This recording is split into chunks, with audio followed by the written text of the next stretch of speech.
ব্যর্থতার ১৬ কলা পূর্ণ করে তৃতীয় টি-20তে ওয়েস্ট ইন্ডিজের কাছে ৫ উইকেটের হার বাংলাদেশের। ৪ বছর পর ঘরের মাঠে হোয়াইট ওয়াশের লজ্জা। প্রেশার পড়েছি, 3টা গেমেই পড়েছি, বাট আমরা ওভারকাম করে আসতে পারিনি। ধবল দোলাই হয়ে এবার ক্লান্তির অজুহাত লিটন দাসের। ব্যাটাররা ব্যর্থ হলেও পরিবর্তনে অনীহা অধিনায়কের। চট্টগ্রামে আবারও হেনস্থার শিকার সাকিব ভক্তরা। শেষ ম্যাচেও পাত্তা পেল না বাংলাদেশ। ক্যারিবিয়ানদের কাছে 5 উইকেটে হেরেছে লিটন দাসের দল। টস জিতে প্রথমে ব্যাট করে তানজিদ তামিমের ক্যারিয়ার সেরা 89 রানের পরও 151 রানে অল আউট হয় স্বাগতিকরা। জবাবে রোস্টন চেজ আর অগাস্টির 50-তে 5 উইকেট হারিয়ে জয় নিশ্চিত করে সফরকারীরা। 3-0-তে সিরিজ জিতল ক্যারিবিয়ানরা। এমন ক্যাচ মিস করে কি আর জেতা যায়? কোনো আনারি ক্রিকেটাররাও হয়তো মিস করবে না এমন সহজ সুযোগ। অথচ আন্তর্জাতিক অঙ্গনে বাংলাদেশি ফিল্ডাররা যেন ভুলে গেছেন খেলার বেসিকটা। আবারও সেই হতাশার গল্পটাই লিখলো বাংলাদেশ। সিরিজটাও খুইয়েছে আগেই, এবার পেল ঘরের মাঠে 4 বছর পর হোয়াইট ওয়াশের লজ্জা। তাই তো ব্যাটিংয়ের পর কাঠগড়ায় ফিল্ডিং ডিপার্টমেন্টও। অথচ প্রথম ইনিংসে কি দুর্দান্ত ব্যাটিংটাই না করেছেন তানজিদ তামিম। শুরু থেকেই ছিলেন আগ্রাসী, যদিও তাকে সঙ্গ দিতে পারেননি ইনজুরি কাটিয়ে ফেরা পারভেজ ইমন। লিটনও ফিরতে পারেননি ছন্দে, একাই লড়াই করে গেছেন বাঁহাতি ওপেনার। মাঝে কিছুটা সময় উইকেটে টিকে থাকলেও সাইফ ফেরেন 23 রানে। তবে তামিম ছিলেন অবিচল, 36 বলে তুলে নেন ক্যারিয়ারের 10ম 50। বাকিরা ছিলেন আসা যাওয়ার মিছিলে। 4 নম্বরে ব্যাটিং করা জাকের এ ম্যাচে নেমেছেন 8 নম্বরে। তবে এদিনও ধরে রেখেছেন ব্যর্থতার গল্প।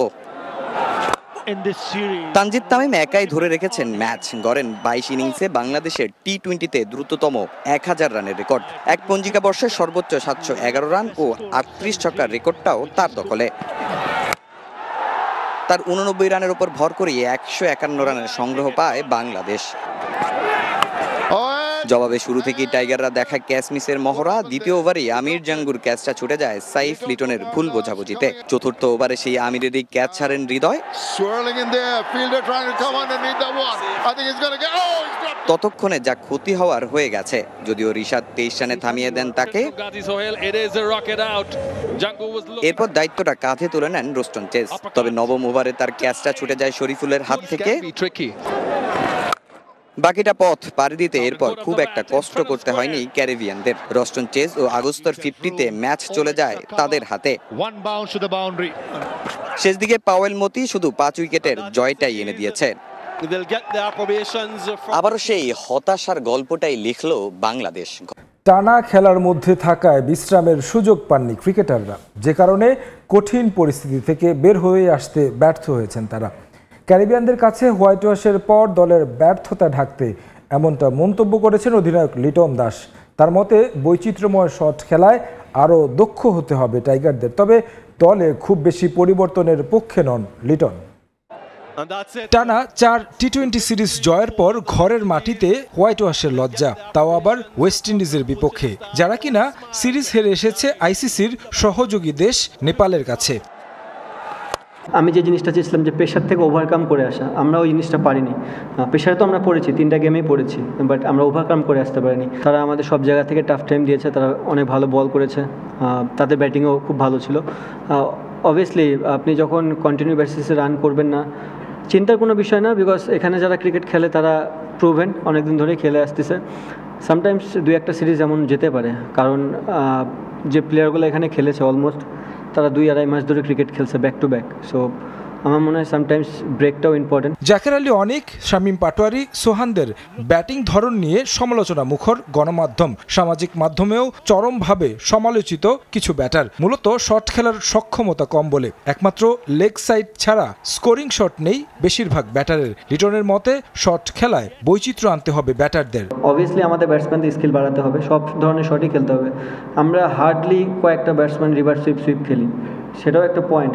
ওয়ার্ল্ড ক্রিকেট কিন্তু এখন অনেক আগায় গেছে। আপনাকে এই ঘূর্ণি উইকেটে যারা ব্যাটিং করে তারা রিভার্স সুইপ মারে, সো সেদিক দিয়েও আমরা একটু পিছিয়ে আছি। ওই জিনিসগুলো নিয়েও কাজ করতে হবে।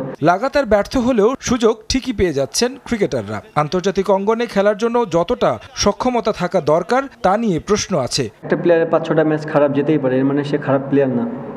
যে জিনিসটা বললাম সে নিজে থেকেও জানে যে সে তার কোন জায়গাটা ইমপ্রুভ করতে হবে। আমার মনে হয় সে জায়গাটা ফোকাস দিবে, ব্যাটিং কোচ আছে তাদের সাথে কনসাল্ট করে সেখান থেকে কামব্যাক করার চেষ্টা করবে। আর ডে বাই ডে আপনি প্লেয়ার চেঞ্জ করলে আপনার রেজাল্ট সেমই থাকবে। যে নতুন প্লেয়ার আসবে সে যে খুব ভালো আপনাকে ফিডব্যাক দেবে, যদি না দেয় সেম একই জায়গায় থাকবো। টাইগারদের একের পর এক হার দেখতে দেখতে ক্লান্ত টাইগার সমর্থকরা। ওয়েস্ট ইন্ডিজের বিপক্ষে টি-20 সিরিজে হোয়াইট ওয়াশের পর দল নিয়ে হতাশা প্রকাশ করেন ভক্তরা। টিমটা জিতিয়ে হলে আমাদের মান সম্মান, এই জাতির মান সম্মান, এই চিটাগং, এই বাংলাদেশের মান সম্মান বাঁচাবে।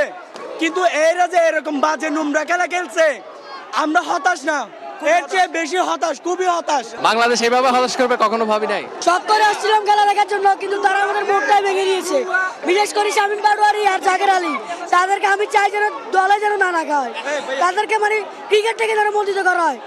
আবারও সাকিবের প্লেকার্ড কাণ্ডে বিতর্ক চট্টগ্রামে। বিসিবি কর্তারা প্রতিশ্রুতি দেওয়ার পরও সাবেক বিশ্বসেরা অলরাউন্ডারের নাম সম্বলিত কোনো ব্যানার নিয়ে মাঠে ঢুকতে দেয়া হয়নি ভক্তদের। পুলিশ বলছে আগের ম্যাচের মতো অনাকাঙ্ক্ষিত ঘটনা এড়াতে এমন সিদ্ধান্ত নেওয়া হয়েছে।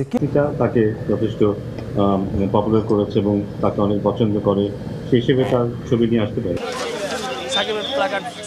বিসিবি কর্তাদের এমন মন্তব্যের পরদিনই চট্টগ্রামে ঘটেছে আবারও সেই একই কাণ্ড। সাকিবের নামে প্ল্যাকার্ড দেখিয়ে আটকে দেয়া হয় এক ভক্তকে। শুধু তাই নয়, হেনস্থার শিকারও হতে হয় সেই ভক্তকে। প্ল্যাকার্ডটাও ছিনিয়ে নিয়ে ছিঁড়ে ফেলেন সেই পুলিশ কর্মকর্তা।